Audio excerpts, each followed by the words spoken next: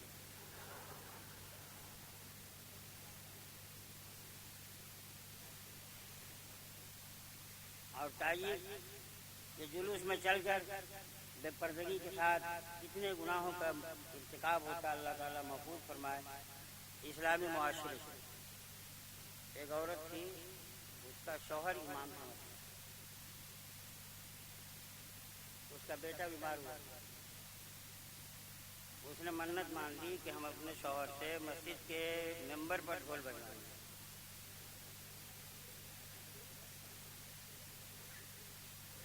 میرا بیٹا صحیح ہو جائے گا. اس کا بیٹا صحیح ہو گیا, ڈھول خرید رہا. عورتوں کو شوہر جو پیسہ دیتے ہیں تو وہ خرچے کے بعد کچھ بچا کے رکھتے ہیں. تو جب سنیما دیکھنا ہوتا ہے شوہر کا پیسہ نہ ہو تو کہتی ہے ہمارے پاس ہے پیسہ, تو ڈھول خریدنے بھر بچا لی تو خرید لی. تو شوہر نے کہا یہ کیا ہے؟ ہم روزانہ مسجد میں اعلان کرتے ہیں ڈھول بجانا حرام, ڈھول بجانا حرام. کہا آپ اسی کو بجانے کے لیے لائے. کہا ہم ہی بجائیں گے اس کو. کہاں آپ ہی بجانا, اور مسجد کے ممبر پر بجانا. کیا مسجد کے ممبر پر؟ وہیں تو میں اعلان کرتا ہوں ڈھول بجانا حرام. کہا ہم نے منت مان لی تھی کہ بیٹا اچھا ہو جائے گا تو مسجد کے ممبر پر ڈھول بجوائیں گے. اور عورتیں بیٹے کی شادی میں, بیٹی کی شادی میں خوب ڈھول بجاتی ہیں. بولو بجاتی ہے نہیں؟ اور ڈھول بجنے کے بعد جب اس گھر میں بہو آتی ہے تو وہ ساس کو بجاتی ہے کہ تم بجائے ہو باجو. اور بہو کو لاتے ہیں تو باراتی لوگ ناچتے ہیں. اور محرم کے مہینے میں ہم حسینی اور خوب ناچتے ہیں. اور جب بہو آتی ہے اس ناچ کے بعد گھر آدمی سب سے پہلے ساس سسر کو نچاتے ہیں کہ ناچو ناچے ہو خوب زندگی بھر ناچنا. جس کے باراتی ناچنا ہے اس گھر میں جو بیوی آتی ہے شوہر کو زندگی بھر نچاتی ہے. بولو صحیح ہے کہ غلط ہے؟ زور سے بول. ایسی بارات, ایسے جلسے جلوس میں ہرگز نہ جا جس میں باجے ڈھول, اور ڈھول کی شکل میں جو بھی باجے ہوں سب حرام. تو اب وہ کہیں ہم نے اعلان کر دیا حرام, ورنہ بیٹا مر جائے. اب وہ کم پڑھے لکھے تھے, اب زیادہ پڑھا لکھا ہوتے تو کہہ دیتے زندگی موت اللہ کے ہاتھ میں, شریعت میں حرام ہے, بیٹا مر جائے پرواہ نہیں. مگر ہم ممبر پر ڈھول نہیں بجائیں. مگر عورت ناک کو چنا چاہتی, جمعے کے دن ڈھول کو گردن میں نکل پڑے. پورے گاؤں میں شور ہو گیا کہ امام صاحب کے گلے میں ڈھول. گاؤں والے خوش ہو گئے کہ آج کا حکم نازل ہو جائے گا مسجد سے کہ ڈھول بجاؤ. اس لیے امام صاحب نے گلے میں لٹکا لیا ہے ڈھول. مردوں عورتوں میں چرچا, سبوں نے کان لگا دیا. اب ممبر پر کھڑے ہوئے اسی ڈھول کے ساتھ کہا مسلمانوں آج تک میں نے سنایا تھا کہ حرام ہے, آج دکھا رہا ہوں اس طرف بجانا بھی حرام ہے, ادھر سے بجانا بھی حرام.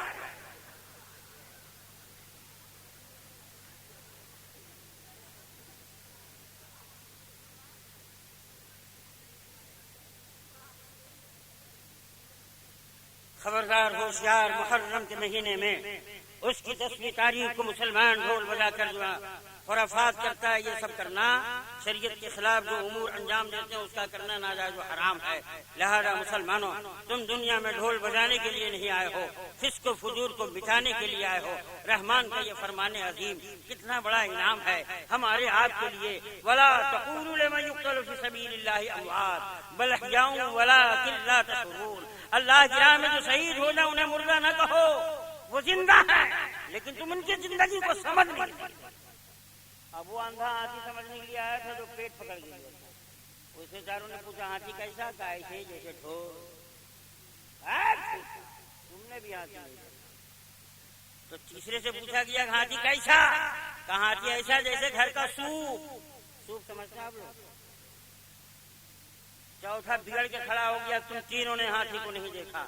ارے ہاتھی ایسا جیسے ہاتھ کا سوٹا, سونڈ والا. پانچویں نے کہا تم نے کسی نے نہیں دیکھا ہاتھی. ہاتھی ایسے ہی جیسے مسجد کا کھمبا. تو جب اللہ نے آنکھ نہیں دیا ہے تو ہاتھی کہاں سے دیکھوگے؟ دیکھنے والی چیز جو ہے وہ آنکھ ہے، وہ نور جب تمہارے پاس غائب ہے تو اس کو کہاں سے دیکھو گے؟ اب پروردگار عالم خود ارشاد فرما رہا ہے وَلَٰكِن لَا تَشْعُرُونَ، حسین زندہ ہے مگر تم سمجھ نہیں سکتے، علی اکبر زندہ ہے مگر تم سمجھ نہیں سکتے، اور محمد زندہ ہے مگر تم سمجھ نہیں سکتے، شہدائے بدر و حنین زندہ ہے مگر تم سمجھ نہیں سکتے، شہدائے احد زندہ ہے مگر تم سمجھ نہیں سکتے، شہدائے کربلا زندہ ہے مگر تم سمجھ نہیں سکتے، اللہ کی راہ میں جو شہید ہو جائے وہ انہیں مردہ نہ کہو، وہ زندہ ہیں، لیکن تم زندگی کو سمجھ نہیں سکتے نہ کہو۔ اس پر ایک بات کرو، آپ لوگ تھک تو نہیں گئے؟ کتنے لوگ تھک گئے ہاتھ اٹھاؤ؟ ارے بولو بھائی، ادھر والے ناراض تو نہیں ہم نے ادھر ان کو کر دیا ہے؟ اللہ کا بہت بڑا فضل ہے، نہ کہو نہ کہو۔ ہمارے معاشرے میں بھی اس کا رواج ہے، کسی کا بیٹا کانا ہے کہو مت، مگر وہ کانا نہیں ہے، کہو مت اس لیے جو ماں باپ کے لیے لال ہے، ان کا لاڈلا ہے، ان کا پیارا ہے، تم اس کو کانا کہو گے تو اس کی ماں کو تکلیف ہوگی، کانا صحیح، نکا صحیح، لولہا صحیح، مگر ماں کا وہ دلارا ہے، اس کے ماں کا دل دکھ جائے گا، اس کے باپ کا کلیجہ تھرا جائے گا کہ لال جھیلا کانا ہے تو لوگ دے رہے ہیں تانا۔ ہمارے معاشرے میں بھی یہ رواج ہے کہ کانا ہے دیکھو سمجھو مگر کہو نہیں، لولہا ہے دیکھو سمجھو مگر کہو نہیں، لنگڑا ہے دیکھو سمجھو مگر کہو نہیں، اسی لیے کانے کو اس کے سامنے یا اس کے ماں باپ کے سامنے کانا نہیں کہا جاتا، لنگڑے لولہے کو نہیں کہا جاتا۔ ہمارے معاشرے میں ہے دیکھو سمجھو مگر، زور سے بولو تو اسے تکلیف ہوگی، اس کے ماں باپ کو تکلیف ہوگی۔ اللہ کہتا ہے وَلَا تَقُولُوا، کیا کہتا ہے؟ وَلَا تَقُولُوا، نہ کہو۔ تو زبان پر پابندی ہے۔ معاشرے میں بھی اس کا رواج کہ کانے کو کانا دیکھو سمجھو مگر اپنی زبان سے نہ کہو، لنگڑے کو لنگڑا دیکھو سمجھو مگر اپنی زبان سے نہ کہو، اس لیے کہ اسے تکلیف ہوگی، اس کے ماں باپ کو تکلیف ہوگی۔ تو سمجھنے کے لیے معاشرے میں یہ ہے کہ سمجھو مگر زبان سے نہ کہو۔ قرآن کہتا ولا تقولوا، نہ کہو۔ تو پروردگار عالم کا کرم ہوا اور یہ اعلان دوسری جگہ رب نے ارشاد فرما دیا کہ یہاں ہم نے کہا ہے زبان سے نہ کہو، تو کہیں حسین کو کوئی مردہ نہ سمجھ لے، علی اکبر کو کوئی مردہ نہ سمجھ لے، اور محمد کو کوئی مردہ نہ سمجھ لے، شہدائے کربلا کو کوئی مردہ نہ سمجھ لے۔ پروردگار عالم دوسری جگہ ارشاد فرماتا ہے ولا تحسبن الذین قتلوا فی سبیل اللہ امواتا بل احیاء عند ربہم یرزقون۔ اللہ کی راہ میں جو شہید ہو جائیں انہیں مردہ گمان نہ کرو۔ اس آیت میں یہ ہے کہ نہ کہو، وہاں یہ ہے کہ گمان نہ کرو، خیال نہ کرو۔ گمان پر بھی پہرا ہے، خیال پر بھی پہرا ہے۔ ولا تحسبن الذین قتلوا فی سبیل اللہ امواتا، جو اللہ کی راہ میں شہید ہو جائیں انہیں مردہ گمان نہ کرو، مردہ خیال نہ کرو، انہیں مردہ احساس نہ کرو، اس لیے کہ وہ زندہ ہے، زندہ، اور انہیں رزق دیا جا رہا ہے، رب کی بارگاہ میں رزق دیا جا رہا ہے۔ یہ پروردگار عالم کا انعام ہے کہ شہداء کو رزق دیا جا رہا ہے، شہید زندہ ہیں، یہ قرآن کا ارشاد ہے۔ نہ انہیں مردہ کہو، نہ انہیں مردہ نہ کہو، نہ مردہ سمجھو، اس لیے کہ پروردگار عالم نے سمجھنے کے لیے شعور ہی نہیں دیا ہے۔ وَلَٰكِن لَا تَشْعُرُونَ، تم ان کی زندگی کو سمجھ نہیں سکتے۔ تو جب خدا خود ہی کہہ رہا ہے سمجھ نہیں سکتے تو اب مانو، اس کو سمجھنے کی کوشش نہ کرو۔ اللہ نے کہا شہید زندہ، تم شہید مانو، گویا قرآن کا اعلان ہے حسین زندہ تم زندہ مانو، علی اکبر زندہ تم زندہ مانو، علی اصغر زندہ تم زندہ مانو۔ اللہ کی راہ میں جو شہید ہو جائیں انہیں مردہ نہ کہو، وہ زندہ ہے لیکن تم ان کی زندگی کو سمجھ۔ اب ایک بات اور بتا دیں، اس کے بعد